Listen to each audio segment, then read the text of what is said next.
আর তখনই পরীর জাদুতে ঘরের চালে সোনার মিষ্টি কুমড়া ও সাধারণ মিষ্টি কুমড়ার গাছ চলে আসে।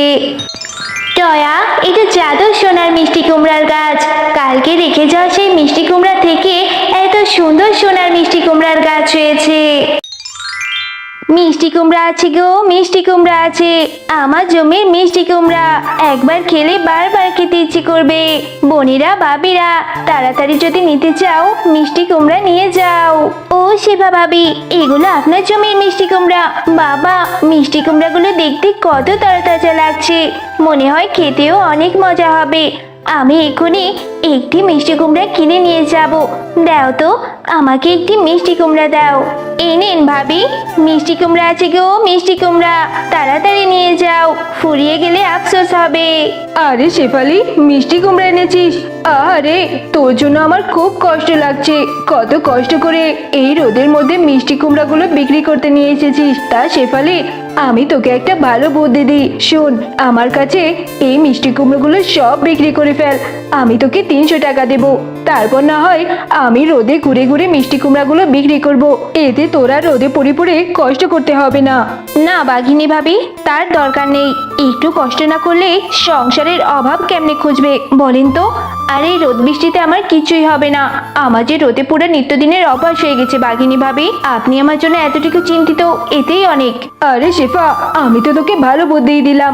দে না বোন, আমি তোকে 300 টাকা দিচ্ছি। তুই আমার কাছে মিষ্টি কুমড়াগুলো বিক্রি করে ফেল। না বাঘিনী ভাবি, আমি একবার বললাম তো, আমি আপনার কাছে কেন এত কম দামে মিষ্টি কুমড়াগুলো বিক্রি করব? এখন তো মিষ্টি কুমড়ার আরো অনেক দাম। আপনি আমাকে 1000 টাকা দিন, তাহলে আমি আপনার কাছে সবগুলো মিষ্টি কুমড়া বিক্রি করে ফেলবো। আরে শেফালি, তুই কি আমার সাথে মস্করা করছিস নাকি? হ্যাঁ, যে না মিষ্টি কুমড়া আবার তার 1000 টাকা দাম। যা যা, ভালো বুদ্ধি দিলে গায়ে লাগে না। পারলে 1000 টাকা দিয়ে বিক্রি করে দেখা তো। বাঘিনী ভাবি, আপনি এত অল্প টাকা দিতে চেয়েছেন, তাই আমি আপনাকে একটা দাম ধরে জানিয়ে দিলাম। এখন আমার ইচ্ছে আমি কত টাকা দিয়ে মিষ্টি কুমড়াগুলো বিক্রি করব। তবে হ্যাঁ, এইটা সত্যি কথা, মিষ্টি কুমড়াগুলো বিক্রি না করা পর্যন্ত আমি বাড়িতেই যাব না। আর এখানে দাঁড়িয়ে দাঁড়িয়ে সব মিষ্টি কুমড়াগুলো বিক্রি করে ফেলবো। আপনি দেখে নিয়েন। শেফালির ভ্যানের মিষ্টি কুমড়াগুলো এত তরতাজা আর উজ্জ্বল থাকার কারণে সবাই শেফালির কাছ থেকে মিষ্টি কুমড়াগুলো কিনে নিয়ে যায়। মা টয়া, দেখ এই মিষ্টি কুমড়াগুলো বিক্রি করে কত টাকা পেয়েছি। বলতো মা, তোর জন্য আজকে কি রান্না করব? ও মা, আমার যে আজকে ইলিশ মাছ খেতে ইচ্ছে করছে। আমাদের জমির মিষ্টি কুমড়া দিয়ে তুমি আমাকে আজকে ইলিশ মাছ রান্না করে দেবে, আর আমি মজা করে খাবো। ইলিশ মাছ? ইলিশ মাছ তো ঘরে নেই রে মা। ও মা, তাতে কি হয়েছে? চলো না আমরা বাজারে যাই, মিনার বাবার দোকানে তরতাজা ইলিশ মাছ কিনে নিয়ে আসবো। তারপর তুমি রান্না করে দেবে, আর আমি মন ভরে খাবো। আচ্ছা ঠিক আছে রে মা, চল। বাঘ মামা, আপনার দোকানের ওই মিডিয়াম সাইজের ইলিশ মাছটার দাম কত? কেন রে শেফালি, ইলিশ মাছের দাম জিজ্ঞেস করছিস কেন? এত দামের ইলিশ মাছ কার কি তোদের সামর্থ্য আছে? শুধু শুধু আমার সময় নষ্ট করিস না তো। যা, আমার দোকানের সামনে থেকে চলে যা। বাঘ মামা, আপনি আমার সাথে এভাবে কেন কথা বলছেন? কেনার সামর্থ্য আছে দেখেই তো এসেছি। আর বলেন না, আপনার দোকানের ইলিশ মাছের দাম কত টাকা করে? আমি ওই মিডিয়াম সাইজের ইলিশ মাছটা যত টাকাই হোক কিনে নিয়ে যাব। আমার মেয়ে যে ইলিশ মাছ খাওয়ার জন্য বায়না ধরেছে। ওই মিডিয়াম সাইজেরটাই তো নিবে। এইটার একদম 500 টাকা, 1 টাকাও কম হবে না। নিলে নে, না হলে রাস্তা মাপ। আচ্ছা ঠিক আছে বাঘ মামা, আপনার এত উঁচু গলায় আর কথা বলতে হবে না। এই নিন 500 টাকা। এখন আমাকে ইলিশ মাছটা দিন তো। তারপর ইলিশ মাছটা নিয়ে শেফালি আর টয়া তাদের বাড়ির দিকে যেতে থাকে।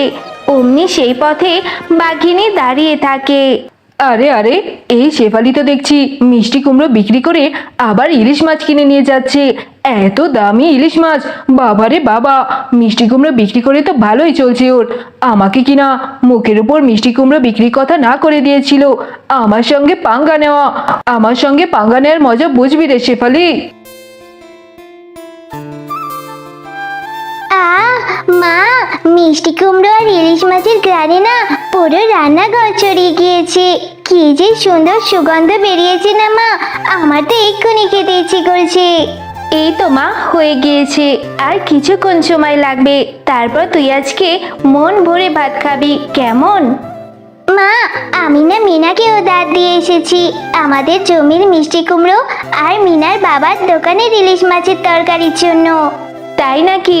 আচ্ছা ঠিক আছে, পাগলি মেয়ে আমার। ও শেফালি কাকি, তোমার হাতের রান্না অনেক মজা। মিষ্টি কুমড়ো দিয়ে ইলিশ মাছ, আমার যে কি মজা লাগছে খেতে।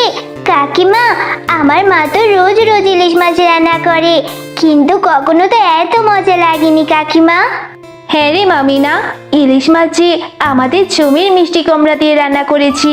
আমাদের বাড়ির মিষ্টি কুমড়া অনেক মজা। এবারে তো বকবক না করে খেয়ে নিত।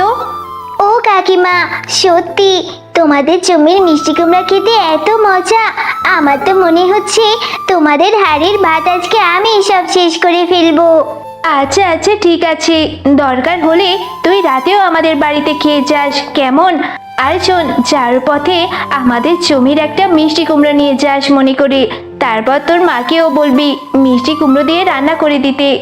আচ্ছা কাকিমা, সেটা কি আর আমি বলবো।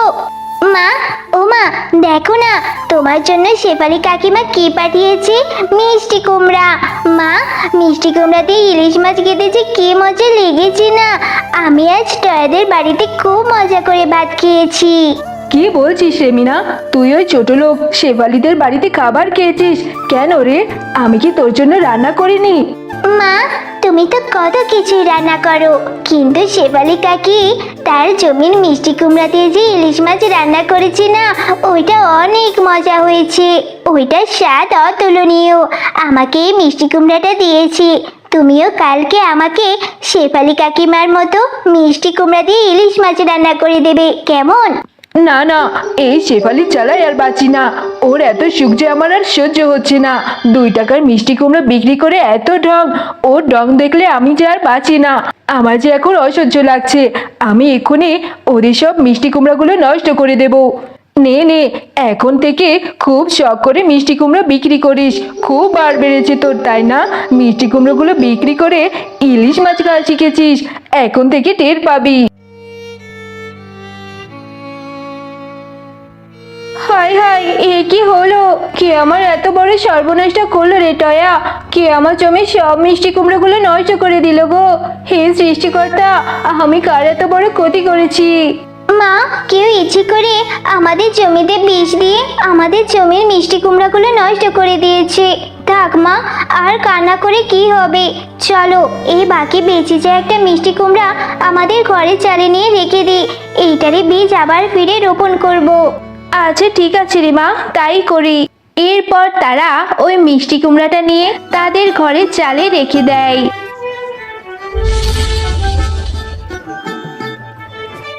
আহারে, অসহায় শেফা শিয়ালিনীর মিষ্টি কুমড়ার জমিটা বাঘিনী নষ্ট করে দিল।